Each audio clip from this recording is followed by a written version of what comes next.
Estão determinando que é inadmissível a revista íntima vexatória em presídios.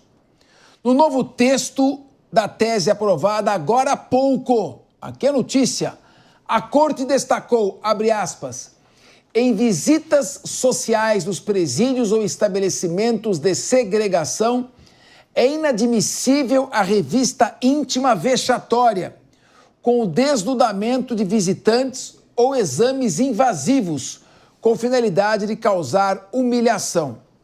A prova obtida por esse tipo de revista é lícita, salvo decisões judiciais em cada caso, fecha aspas. Ilícita. Bom, então, pelo menos um alento.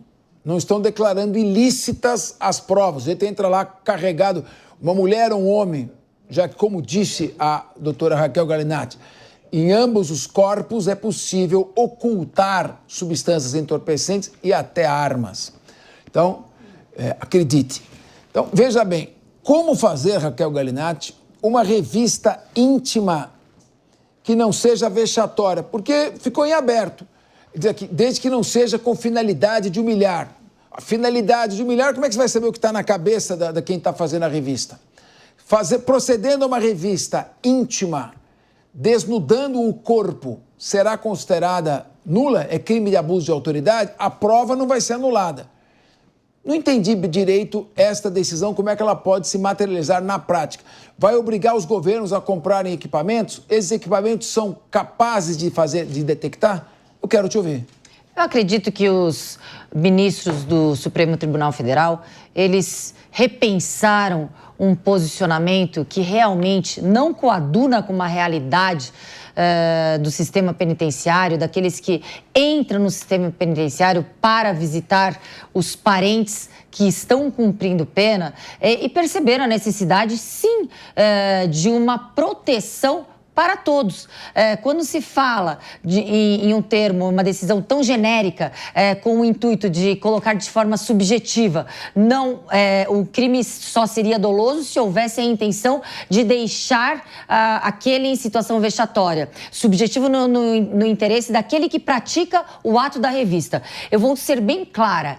Eu, se fosse revistada, de qualquer forma, seria para mim um ato vexatório e de humilhação. E eu tenho certeza de quem estaria cumprindo a sua missão não estaria com esse intuito perverso de humilhar a pessoa, e sim de praticar a sua função e obrigação de preservação da segurança do todo, sua e daqueles que integram o presídio. Então é impossível, ao meu ver, uma revista íntima sem ser humilhante ou vexatória. Então, o que a gente pode perceber? Perceberam a discrepância da realidade e tentaram colocar uma decisão extremamente genérica. Bom, Rodolfo Marins, vamos criar aqui uma hipótese dentro das jurisprudências. O sujeito, a pessoa, homem ou mulher, leva aí todos os pacaus de maconha que couber dentro do seu próprio corpo. Vamos dizer a mulher, vai. Mulher ocultando no seu órgão genital cigarros de maconha. Até 40 gramas, não sei se vai caber tudo, mas até 40 gramas é para uso próprio, portanto não é considerado tráfico. Então, claro que as condições ali podem indicar o contrário, mas eu entro com 40 gramas de maconha, não pode fazer uma revista íntima, não posso ficar nua, então não pode sequer tirar a roupa.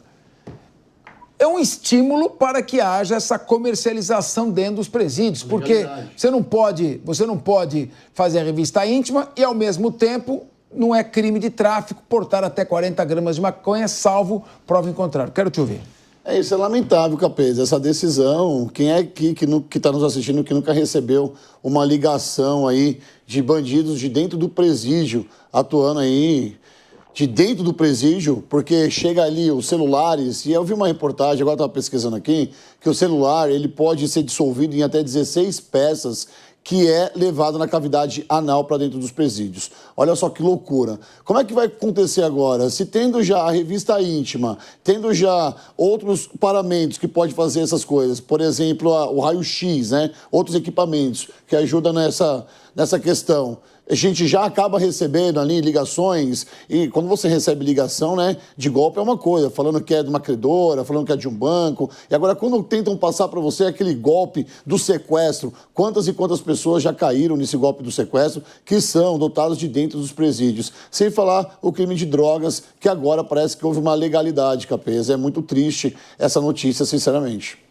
Paulo Loyola, o Supremo decide que é inadmissível a revista íntima vexatória. Como no direito não existem palavras inúteis, podemos concluir que a revista íntima está autorizada. E a revista íntima vexatória, não. Agora, como distinguir o que é revista íntima e o que é revista íntima vexatória? Fica uma situação, parece que uma decisão mais formal do que com um objetivo prático, efetivo. Me foge muito conhecimento técnico legal, companheiro Capês, para fazer essa análise de maneira geral. Agora, volto a comentar o que eu já havia dito quando a gente passou por esse tópico aí no início do programa.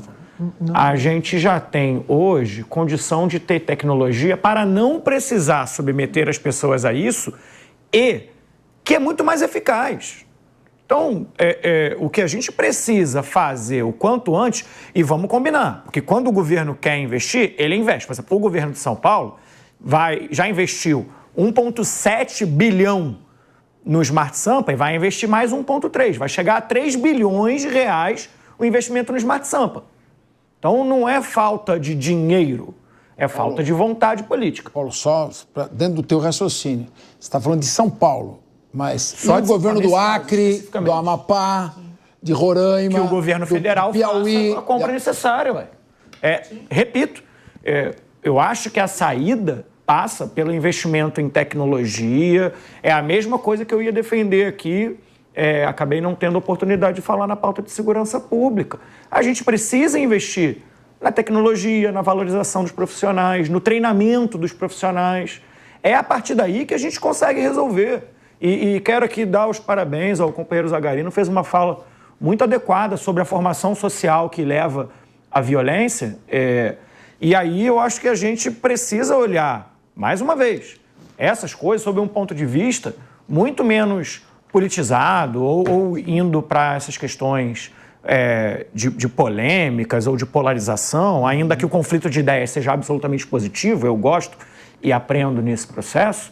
Agora, inadmissível tendo o orçamento que a gente tem, tendo as tecnologias disponíveis que a gente tem, isso não está disponível em todos os presídios do Brasil ainda. Muito bem. Sérgio Zagarino, também chamado de companheiro, ainda não de camarada, eu gostaria que você se pronunciasse. Você tem alguma informação para passar para nós? Manda bala. Primeiro eu consegui aqui um feito, um elogio de Paulo Loyola, ao raciocínio aqui, no que tange as problemáticas e as soluções da área de segurança pública. Obrigado, Paulo. E respondendo a tua pergunta, Capês, o Supremo ele se manifestou, ele diz assim, consiste em revista vexatória no desnudamento de visitantes ou exames invasivos com finalidade de causar humilhação. E se for feito desta forma, com a finalidade de causar humilhação, mediante o desnudamento ou exames invasivos, será a prova obtida considerada ilegal. Mas você não acha muito, subjetivo? O que é com finalidade de expor, de humilhar?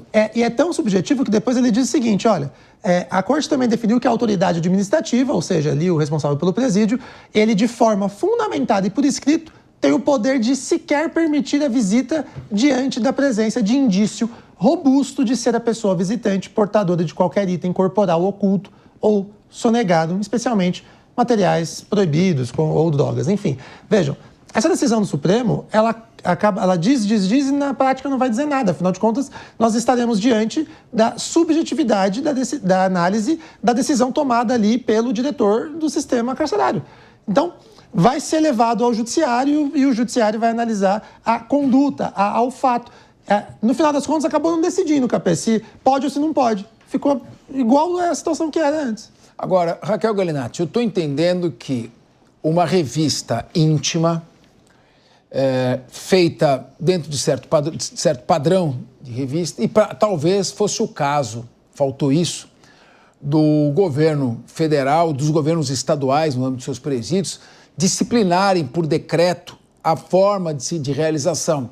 Agora, em situações extremas, realmente pode ficar caracterizada a situação vexatória quando o sujeito verbaliza isso pela maneira como é feita, abusiva. Agora, uma revista íntima num corpo desnudo com justa causa, parece que não está proibida. Pelo menos a decisão deixou no ar essa dúvida. Seria o caso de ser esclarecida por meio de normatização, por resolução ou portaria interna dos governos estaduais. Professor, mestre, a gente sabe muito bem que é extremamente subjetivo, porque depende ali da pessoa o que ela sente. Por exemplo, qualquer revista para mim, independente das palavras proferidas, seriam vexatórias e seriam constrangedoras e seriam de uma forma a humilhar. Agora, o policial, ele não vai falar diferente do que é para falar. A verbalização das ordens são, por exemplo, quando você dá um pelado no ladrão, antes de ele entrar numa carceragem de uma delegacia. O que é um pelado? Pelado no ladrão é uma revista íntima do ladrão para ver se ele não está entrando com drogas, com armas, para ver se ele não está colocando a própria vida em risco. E ali, você vai falar, tira a roupa, ladrão. Você está falando da mãe, ou da mãe, do parente, etc. Mas assim, tire sua roupa. Qual é isso qual é a verbalização? Uma pessoa vai se sentir humilhada ou de forma constrangida ou vexatória e outra também. É inadmissível, é incongruente, é algo que não passa. Eu acho que essas pessoas que decidiram, os ministros da Suprema Corte, não foram até uma cadeia, não foram até uma delegacia, não foram até uma penitenciária. Como que você vai falar para uma pessoa, tire a roupa, e isso não vai ser vexatório? Me diz. E como você não vai fazer? Muito bem. E para fechar,